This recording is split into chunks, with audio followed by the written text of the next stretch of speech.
দর্শক, জ্বালানি তেলের দাম বৃদ্ধির বিষয়ে জানাতে রাজধানী থেকে সরাসরি যুক্ত হচ্ছেন সহকর্মী সৈয়দ মাহমুদ আবির। আবির, আপনি আমাদেরকে জানাবেন জ্বালানি তেল বাড়ায় ক্রেতারা কি বলছেন? জি, ধন্যবাদ আপনাকে। আমি এই মুহূর্তে আছি রাজধানীর এয়ারপোর্ট তেলের পাম্পে। আসলে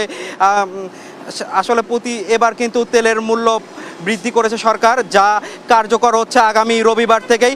আমরা যদি আপনাদেরকে একটু দেখানোর চেষ্টা করি, আসলে কিন্তু তেলের মূল্য যে নতুনভাবে নির্ধারণ করা হয়েছে, যা রোববার থেকেই কার্যকর হবে।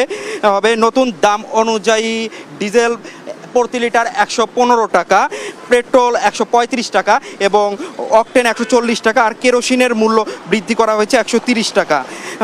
মাত্র কয়েক মাসের ব্যবধানেই এটাই আরেক দফা মূল্য বৃদ্ধি। ডিজেলের দাম যেখানে বেড়েছে 15 টাকা, কেরোসিন 18 টাকা এবং পেট্রোল 19 টাকা এবং অকটেন সর্বোচ্চ 20 টাকা পর্যন্ত মূল্য বৃদ্ধি পেয়েছে। আসলে আমরা যদি দেখানোর চেষ্টা করি, এই পাম্পে কিন্তু এখন তেল দেওয়া বন্ধ রয়েছে। আসলে আগামীকাল থেকে হয়তো তেল দেওয়া শুরু করবে।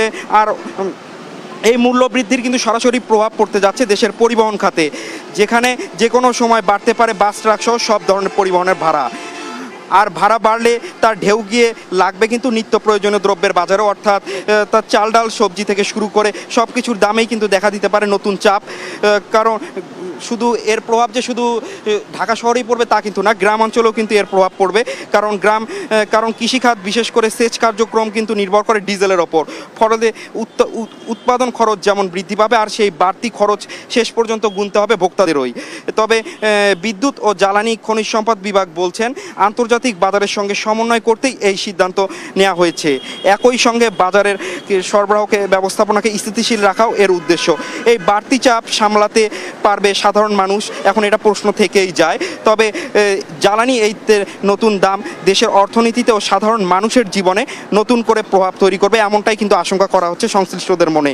তো এখন বিষয় কিন্তু থেকেই যায় এই পরিস্থিতি মোকাবেলায় কি পদক্ষেপ নেয় সরকার এবং বাজার মূল্য কতটা স্থিতিশীল রাখা আসলে সম্ভবপর হয়। এখন তো তো তো সব মিলিয়ে কিন্তু এই ছিল এখনকার মতো সর্বশেষ রাজধানীর এয়ারপোর্ট পেট্রোল পাম্প থেকে সৈয়দ মাহবুব আবির, দেশ টিভি, ঢাকা।